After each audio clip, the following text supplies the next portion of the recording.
दोस्तों, एक बार फिर से मैं अवनीश हाजिर हो गया हूँ लेकर आपका बहुत ही प्यारा सा शो जिंदगी एक दिन, जहाँ पर मैं किस्से और कहानियाँ सुनाता हूँ। किस्से कहानियाँ जो कहीं ना कहीं हमारे जहन में, हमारे दिमाग में हमेशा रहते हैं। एक फैंटेसी हमेशा रहती है, लेकिन मैं उन फैंटेसियों के आपको परे ले जाता हूँ। मैं आपको हकीकत के उन मुकामों पर ले जाता हूँ जो कहीं ना कहीं आपके साथ घटी होती हैं, या आपके साथ या आपके किसी जानने वाले के साथ। क्योंकि जिंदगी के वो पल मैं चुराता हूँ आपसे जो आपने जिए होते हैं, जिन पे कभी कभी आप सोचते हैं लेकिन कुछ कह नहीं पाते, कर नहीं पाते, सिर्फ सोच के रह जाते हैं। ऐसे ही पलों को मैं चुनता हूँ और उनसे मैं कहानियां बुनता हूँ, फिर लेकर आता हूँ यहाँ इस खास शो में जिसका नाम है जिंदगी एक दिन।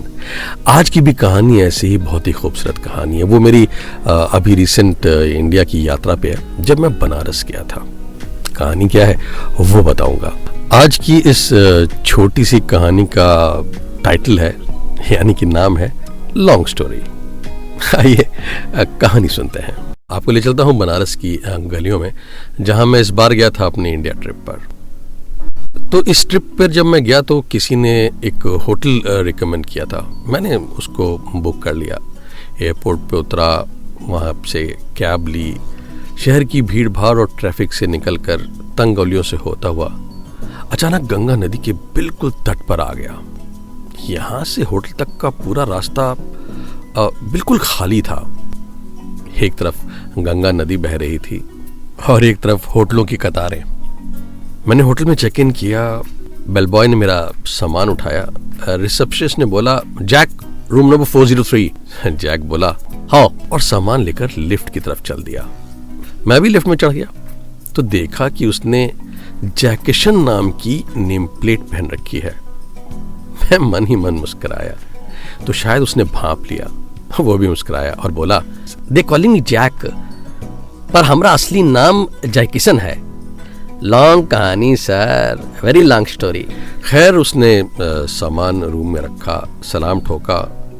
मैंने उसे टुप दी और बिस्तर पर गिर पड़ा। सोचा जल्दी से एक पावर नैप ले लूं। सोते सोते घड़ी पर नजर पड़ी, सुबह के 8 बजे थे। अभी आंख लगी ही थी कि कुछ ठक ठक सा सुनाई दिया। बड़ा गुस्सा आया, अभी तो सोया था, ये कौन डिस्टर्ब करने आ गया। उठकर झटके से दरवाजा खोला तो देखा मुस्कुराता हुआ जैक यानी जैकेशन खड़ा था। बोला, सर आप ऑलराइट हो? मैंने गुस्से से जवाब दिया, क्यों, क्या हुआ मुझको? तुमको अभी टिप दी तो थी, फिर 2 मिनट में आ गए। ये नॉक क्यों कर रहे हो इतनी तेज? पर सर, मुझे क्यों जगा दिया? जा, मुझे 1 घंटा सो लेने दे। 1 घंटे में मेरी कैब आ जाएगी 9 बजे करीब। हाँ सर, जाना यहाँ से शार्बो। अरे यार, 1 घंटा सो लेने दो, 9 बजे मेरी कैब आ जाएगी। वही तो बता रहा हूँ सर, आपकी टैक्सी आ गई है। अभी से? इतनी जल्दी? जल्दी सर, वो तो कब से, लगभग 1 घंटे से आपका फोन ट्राई कर रही है। फिर रिसेप्शनिस्ट ने भी कितनी बार इंटरकॉम मिलाया, जब फोन नहीं उठा तो हमको भेजे। पर अभी तो 8। कहते कहते मेरी नजर घड़ी पर गई तो देखा उसमें 10 बज रहे थे। ओ तेरी, मैं 2 घंटे सो गया। मैं झेप गया और आंखें चुराते हुए बोला, ओके, आंख लग गई, वो टैक्सी को बोलो मैं आ रहा हूँ। ओके सर, पर आप ऐसे ही भूखे पेट थोड़ा जाएंगे? भोले बाबा की नगरी में आए हैं आप, आपको मैं कॉम्प्लीमेंट्री ब्रेकफास्ट रूम पे ले आता हूँ। आप सुन रहे हैं जिंदगी एक दिन में अ वेरी लॉन्ग स्टोरी। आज की कहानी, आइए कहानी आगे सुनते हैं। जब तक मैं तैयार हुआ, जयकिशन ब्रेकफास्ट ले आया था। जल्दी खाकर मैं शहर वाराणसी देखने निकल पड़ा। टैक्सी में बैठे अभी 10 कदम ही चला था कि देखा कि एक बहुत छोटा सा एक पत्थर का टीला था। वहां नदी के किनारे उजड़ा सा था, लेकिन वहां लोग खड़े होकर फोटो खिंचवा रहे थे। एक आध चाय और मैगी की स्टॉल भी थी। खैर, मेरी गाड़ी आगे बढ़ गई और मैं अपने मैसेजेस चेक करने लगा। दोस्तों, उस दिन मैं मंदिर गया, सारनाथ गया, सिटी में भी काफ़ी घूमा। रात करीब 10 बजे बनारस शहर से होटल के लिए निकला। सारा शहर जगा हुआ था, मानो यहाँ रात नहीं होती। पर जैसे जैसे होटल की तरफ आया, एक सन्नाटा सा छाने लगा। एक तरफ एक लाइन से होटल्स थे और सड़क के दूसरी ओर गंगा जी। होटल पहुंचते पहुंचते एक बार फिर मैं उस छोटे से पत्थर का टीला या पहाड़ी कह लीजिए, उसके बगल से गुजरा। चाय की दुकान बंद हो चुकी थी, वहां भी सन्नाटा था। पर तभी एक साया दिखा जो उस टीले को धो रहा था, साफ कर रहा था। साया कुछ पहचाना सा लग रहा था, पर मैं ठीक से देख नहीं पाया। मैंने सोचा कल इसे भी देख लूंगा, हो सकता है ये भी किसी भगवान क्या ही हो। होटल पहुंचकर रूम सर्विस से एक कॉफी मंगाई और शावर लेने के बाद अपनी कॉफी ली और पहली बार रूम का दरवाजा खोलकर बालकनी में आ गया। वाह, क्या नजारा था! ऐसा लग रहा था जैसे मुंबई की मरीन ड्राइव पर आ गया हूं। सामने गंगा नदी का तट बिल्कुल बीच लग रहा था और नदी पूरा समंदर। सड़क के किनारे जलती स्ट्रीट लाइट मैरीन ड्राइव को पूरा कर रही थी। मैंने चेयर खींची और कॉफी लेकर बैठ गया। तभी मेरी नजर फिर से उस टीले पर गई। वो होटल के काफी नजदीक था। थोड़ा ध्यान से देखा तो एक साया टीले के सबसे ऊपर दोनों हाथ फैलाए खड़ा था। उस साये की कद काठी बड़ी पहचानी सी थी, पर दूर से कुछ समझ नहीं आ रहा था कौन है। मैंने कॉफी का अगला सिप लिया ही था कि वो साया नदी में कूद पड़ा। मैं घबरा के उठा और बालकनी की रेलिंग पर आ गया कि ये अचानक क्या हुआ। मैं जोर से चिल्लाने वाला था कि तभी मुझे वो साया नदी में तैरता दिखाई दिया। तब मेरी जान में जान आई और मैं सोने चल दिया। कल बनारस में आखिरी दिन था, परसों सुबह की फ्लाइट थी। सोते सोते भी वो टीला, वो साया, उसका नदी में कूदना सब नजर के सामने घूम गया। उत्सुकता बहुत बढ़ गई थी, पर नींद शायद ज्यादा जोर से आ रही थी और मैं सो गया। आप सुन रहे हैं जिंदगी एक दिन, कहानी चल रही है अ वेरी लॉन्ग स्टोरी। अब मेरे जहन में, मेरे दिमाग में सोते सोते भी वो लड़का, उसकी परछाई और उसकी कूद सुनाई दे रही थी। कहानी में आगे क्या हुआ, चलिए आगे सुनते हैं। अगले दिन सुबह जल्दी उठा। आज कई सारे व्यूवर्स के यहाँ जाना था। यहाँ अपने बुटीक के लिए फैब्रिक और साड़ीज लेनी थी।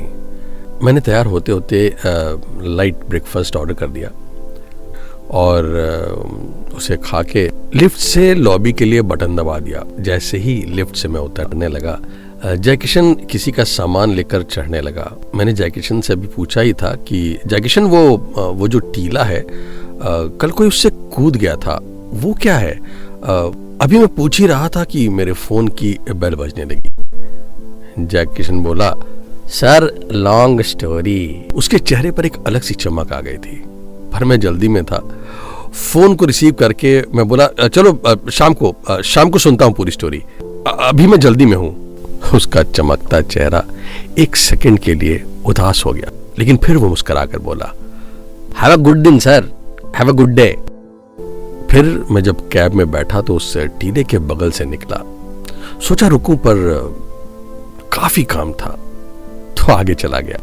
व्यूअर्स के यहाँ, बाकी शोरूम्स पे शॉपिंग करते करते रात हो गई। मैं काफी थक गया था। सोचा कि होटल पहुंचते ही सो जाऊंगा, सुबह फ्लाइट जो पकड़नी थी। अभी मेन रोड से अपने होटल की तरफ मुड़कर मैं बनारस की मरीन ड्राइव का मजा ले ही रहा था कि दूर से वो टीला एक बार फिर से दिखाई दिया। उत्सुकता एक बार फिर जोर मारने लगी। मैंने ड्राइवर को गाड़ी स्लो करने को बोला, पर टीले के आसपास बिल्कुल सन्नाटा था।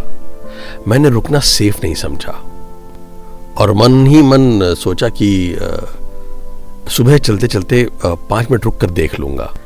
पर जैसे ही गाड़ी आगे बढ़ी तो मेरी नजर उस टीले पर गई। उस पर लिखा था फार यू गुलाबो। अब तो क्यूरियोसिटी के छोटे छोटे कीड़े रेस के घोड़ों की तरह दौड़ रहे थे। होटल पहुंचकर मैं भी लिफ्ट में एंटर कर ही रहा था कि मेरे कान में आवाज आई, sir floor 3। Oh thank you. आपकी नाइट ड्यूटी है? नाना सर, आप लोग लास्ट गेस्ट हो, इसके बाद हमारा ऑफ होगा, सुबह मिलूंगा। तभी गेस्ट की आवाज आई, जैक? पर आपकी नेम प्लेट पे तो जैकेशन लिखा है। Yes sir, long story, they call me Jack. इस सुनते ही मुझसे रहा नहीं गया। मैं दौड़कर उनकी लिफ्ट रोक ली। अंदर जगह बिल्कुल नहीं थी। मैंने कपल को सॉरी बोला और जैकेशन को कहा, जैकेशन क्या तुम मेरे रूम में आ सकते हो, एक छोटा सा काम है। वो बोला, सर मेरा ऑफ हो गया है, पर मैं इनको छोड़कर आता हूँ। मैंने उनकी लिफ्ट छोड़ी और अपने रूम में आ गया। चेंज करके मैंने गिलास में वाइन निकाली और अभी पहला सिप लिया ही था कि जैकेशन आ गया। हाउ जैकेशन, बैठो। No sir, no set. अरे बैठो बैठो, कुछ पूछना है। पहले ये बताओ, वाइन पियोगे? नहीं सर, ड्रिंक नो। उसने कान पकड़ के बोला, अरे ड्यूटी ऑफ हो गई है तुम्हारी, और ये ड्रिंक नहीं वाइन है। जैकेशन कुछ नहीं बोला तो एक गिलास में मैंने उसे वाइन दे दी। वो एक घूंट में ही सब पी गया। बोला, सर अच्छी है, और गिलास उसने एक बार फिर से मेरी तरफ बढ़ा दिया। उसकी गिलास में एक बार फिर से वाइन डालते डालते मैं बोला, जैकेशन, जो तुम्हारे नाम की लॉन्ग स्टोरी है वो तो मैं सुनूंगा, पर पहले ये बताओ, वो सामने वो टीला है, उस दिन उस पर खड़े होकर कोई नदी में कूद गया था, उसने छलांग लगा दी थी, और ये उस पर ये गुलाबो क्यों लिखा है? ये सुनते सुनते उसके चेहरे के भाव बदलने लगे थे। वो फिर बोला, वेरी लॉन्ग स्टोरी सर। कहते कहते फिर वो वाइन खटक गया एक सांस में, और गिलास मेरी तरफ बढ़ा दी और बोला, आप सुनोगे स्टोरी सर? मैं वाइन डालते डालते फिर बोला, वो कौन था जो नदी में कूद गया और फिर नहीं दिखाई दिया? क्या तुम जानते हो? दोस्तों, इस बार उसने गिलास हाथ में तो ले लिया, पर वाइन नहीं पी। उसके चेहरे पर एकदम संजीदगी छा गई थी। बोला, sir going you to flashback. जी हाँ, I will also going you to flashback इस ब्रेक के बाद। मैं अवनीश, आप सुन रहे हैं कहानी वेरी लॉन्ग स्टोरी। आज हम सुनेंगे कहानी जैक की जुबानी, बस थोड़ी देर में। तो लीजिए हुजूर, अवनीश वापस आ गया एक बार फिर से, और जैक साहब वहाँ कमरे में बैठे हैं, विस्की का गिलास उनके हाथ में है, और हमारे मुख्य किरदार साहब भी बड़े इंतजार में हैं कि भाई जैक अब क्या कहानी सुनाने वाला है। तो चलिए इंतजार नहीं करते हैं, सुनते हैं आज की कहानी अ वेरी लॉन्ग स्टोरी। 25 साल सर, 1997, 1997। वो जो पहाड़ी टीला आप देख रहे हो ना सर, उसके सामने 10-15 घरों का एक छोटा सा कस्बा है। वहीं एक घर में एक लड़का रहता था। वो तब 10 साल का था। हाँ जैकेशन, वो तो ठीक है, पर जल्दी जल्दी बताओ, शॉर्ट में। वो उठते हुए बोला, sir no short, only long story. अच्छा, बैठो बैठो, सुनो, मैं पूरी सुनूंगा स्टोरी। वो बैठ गया और फिर उसने स्टोरी शुरू की। बोला, सर 1997 97 सितंबर में शहर में सिन्हा हॉल में एक खेला लगा, माने फिल्म, वो भी बाहर देश का था पर हिंदी में था। उस फिल्म में अपने बनारस जैसी, गंगा जी जैसी बड़ी सी नदी थी सर, और एक नाव भी थी बहुत बड़ी सी सर। नाम था उस फिल्म का टाइटैनिक। हाँ टाइटैनिक, वही सर। उस 10 साल के एक छोटे से बच्चे को माँ बाप वो फिल्म दिखाने ले गए। सारा हॉल फिल्म देखकर झूम रहा था, चिल्ला रहा था। जब जहाज डूब रहा था तो सब चीख रहे थे। और उस लड़के की नजरों ने सिर्फ एक सीन अपने दिल में बैठा लिया था। जानते सर वो कौन सा? आप तो बाबू साहब हैं, देखे होंगे ना? हाँ देखा है। तो वो वाला सीन सर, जहाँ हीरो हिरनिया को लेकर जहाजवा के कोने पर खड़ा हो जाता है और वहाँ पर दोनों अपने हाथ खोलकर खड़े हो जाते हैं और वो जो ठंडी ठंडी बयार आ रही है समुंदर से, नदी से, वो अपने चेहरे पर ले रहे हैं, मुस्कुरा रहे हैं सर। वो वैसे ही जैसे वो ईसाइयों के भगवान नहीं हैं, वो जैसे हाथ पूरा फैलाए रहते हैं। हाँ, वो जीसस क्राइस्ट। हाँ हाँ, उन्हीं की तरह। अच्छा हाँ, उसे टाइटैनिक पोज कहते हैं। वही टाइटैनिक पोज उसके दिल दिमाग पर छप गया सर। उसने डिसाइड कर लिया कि अपनी दुल्हनिया के साथ ऐसे ही जाके वो खड़ा होगा एक बड़ी सी नाव पे गंगा मैया के सामने, और दोनों हाथ फैला के गंगा मैया से आती हुई ठंडी ठंडी हवा का मजा लेगा, अपने प्यार का इजहार करेगा सर। पर जानते हैं ना सर, उस जमाने में ये एरिया शहर से बहुत दूर था।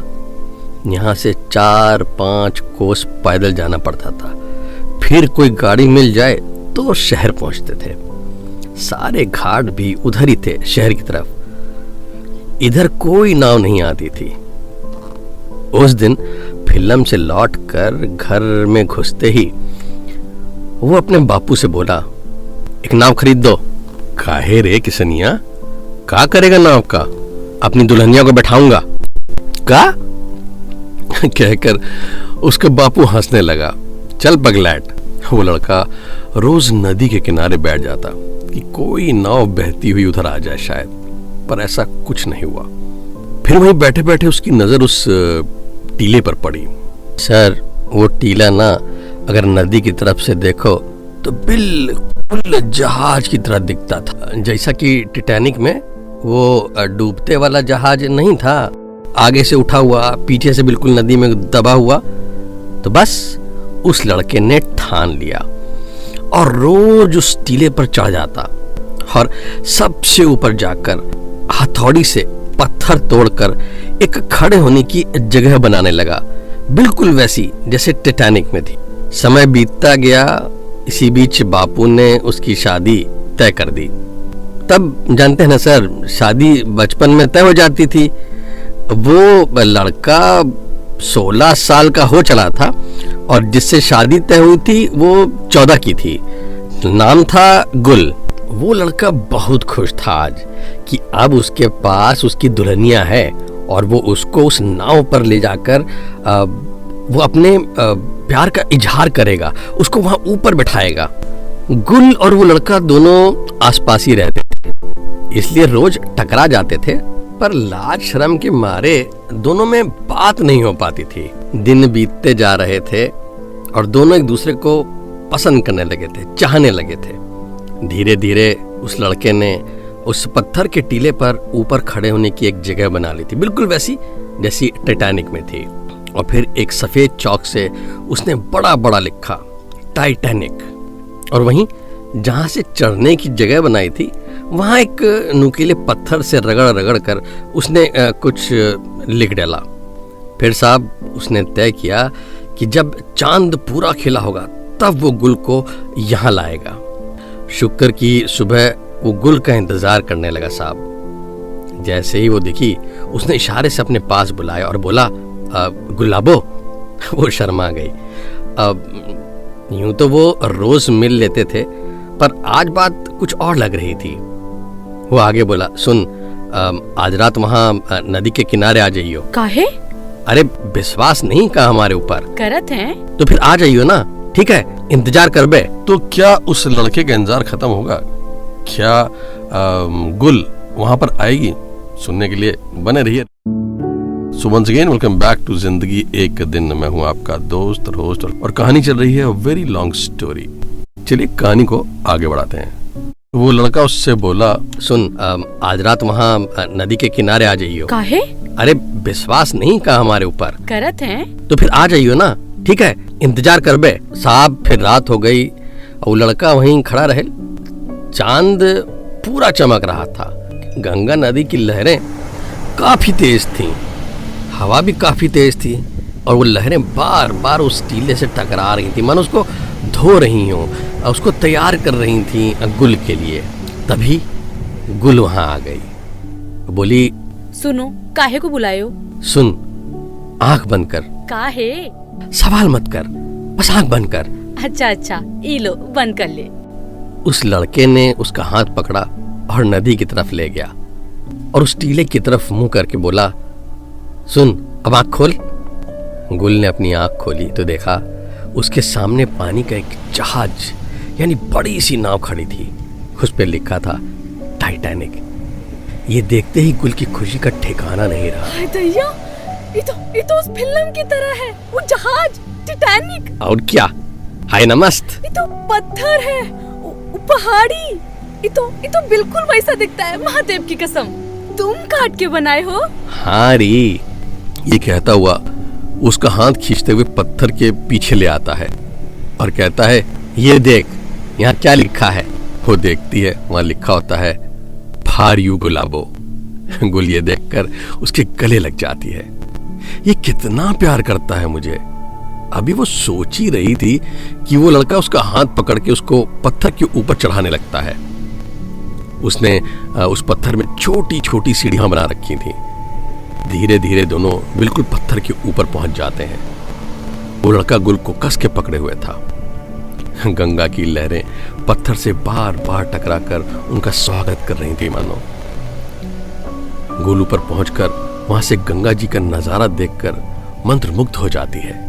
सामने विशाल गंगा नदी, उसकी वो तेज से लहरें जो उसके पैर को बार बार छूकर जा रही थी, और आकाश में पूरा चांद।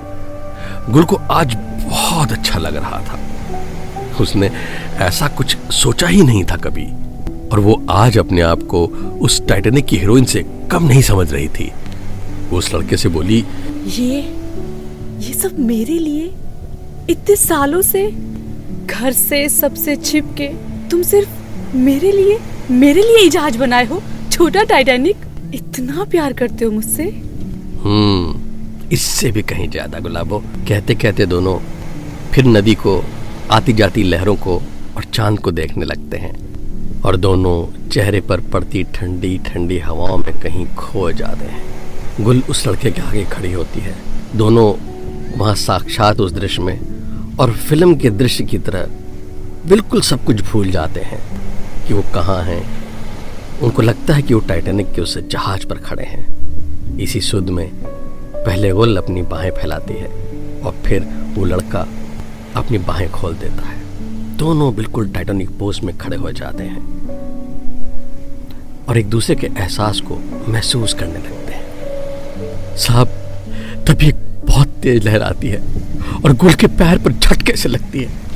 गुल, जो दोनों हाथ हवा में फैलाए खड़ी थी, अपना संतुलन खो देती है साहब, और लौटती लहर के साथ नदी में फिसल कर गिर जाती है। गुल के दूर होने के एहसास से वो लड़का भी अपनी आंखें खोलता है साहब, और देखता है कि उसकी गुल, उसकी जान गुलाबो नदी में गिर गई है। नदी की लहरें उसको खींच के अपनी तरफ लिए जा रही हैं साहब। वो भी नदी में एकदम से छलांग लगा देता है साहब, अपनी गुलाबो को ढूंढने के लिए, बचाने के लिए। वो बहुत ढूंढता है पर वो उसे नहीं मिलती। वो चीखता है, चिल्लाता है, बार बार नदी में छलांग लगाता है अपनी गुलाबो को ढूंढने के लिए, पर वो नहीं मिलती साहब। सारा गांव उसकी चीख चिल्लाहट सुन के आ जाता है। सब गुलाबों को ढूंढते हैं और उसका कहीं नामो निशान नहीं मिलता साहब। उस दिन के बाद से वो लड़का रोज नदी में जाता और अपनी गुलाबों को ढूंढता साहब, वो नहीं मिलती। मेरी गुलाबो मुझे आज भी नहीं मिली साहब।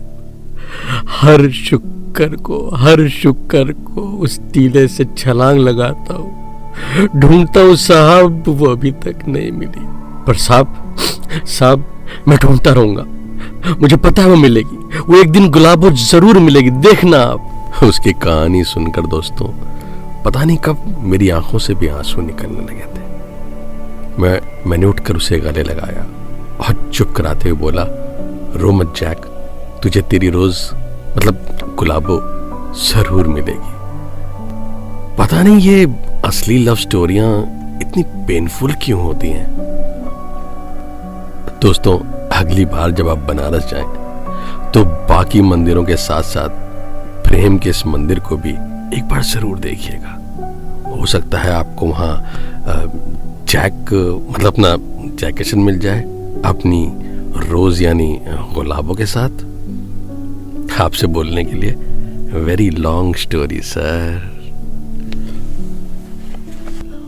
आप सुन रहे थे जिंदगी एक दिन में कहानी और वेरी लॉन्ग स्टोरी। दीजिए अवनीश को इजाजत। अपना ख्याल रखिएगा और मुझे दुआ में हमेशा शामिल रखिएगा।